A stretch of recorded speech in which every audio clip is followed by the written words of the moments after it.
Do we have any hope of a Santa rally with 6 trading days left? This one price level will let us know if that's going to happen or not. Welcome to the 12-minute trading market minute for Thursday, the 22nd of December.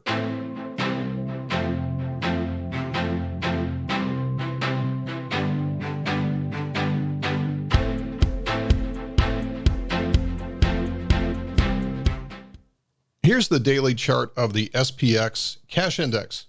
And what we've seen is a rally since mid-October into just last week or so around the release of the CPI, and then after that the Fed, and we seem to have a topping pattern in our hands. Okay, so let's look at what the character of this uptrend shows. We rallied about 600 points from these lows up to these highs, and during these rallies what we saw was pullbacks along the way, which is very normal, about 200 points. This pullback here was about 200 points and builds up the negativity, which gets squeezed out to the upside when we have good results from that CPI report. Here's the next pullback that we had, which is a little bit less than 200 points. But again, you get this sort of pattern that this goes. The average swing length to the downside on a corrected basis was about 200 points, from 4,100 down to about 3,900. And now what's happened here is after the double top, we actually have a conversion to a downtrend because we now are going from equal highs to now lower lows.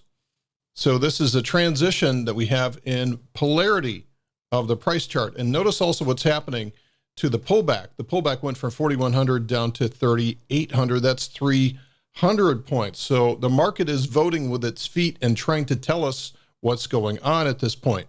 We have all the signs of a classic reversal back to the downside, much like all of these lower highs that set up over here after the August rally. Now, what we notice is that markets won't go in one direction for another. We have a pretty strong exhaustion signal down here, which is trying in earnest to recharge.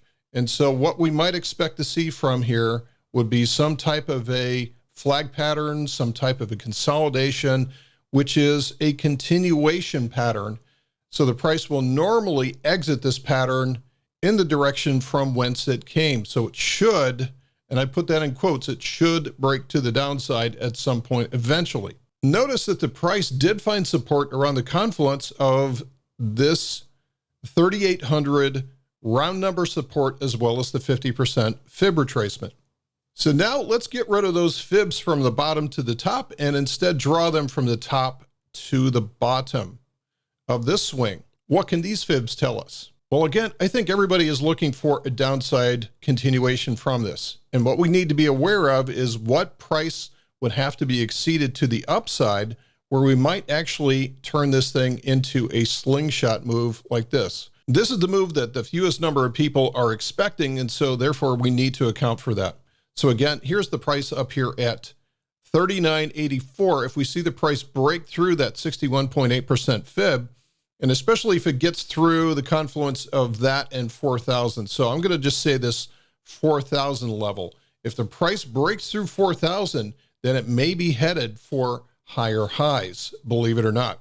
So if we see it close below 3,800, we're going to be heading lower. If we see a close above 4,000, then markets are deciding to reverse and Santa's taken over into the end of the year. Watch those two levels, and we'll see you in the next Market Minute.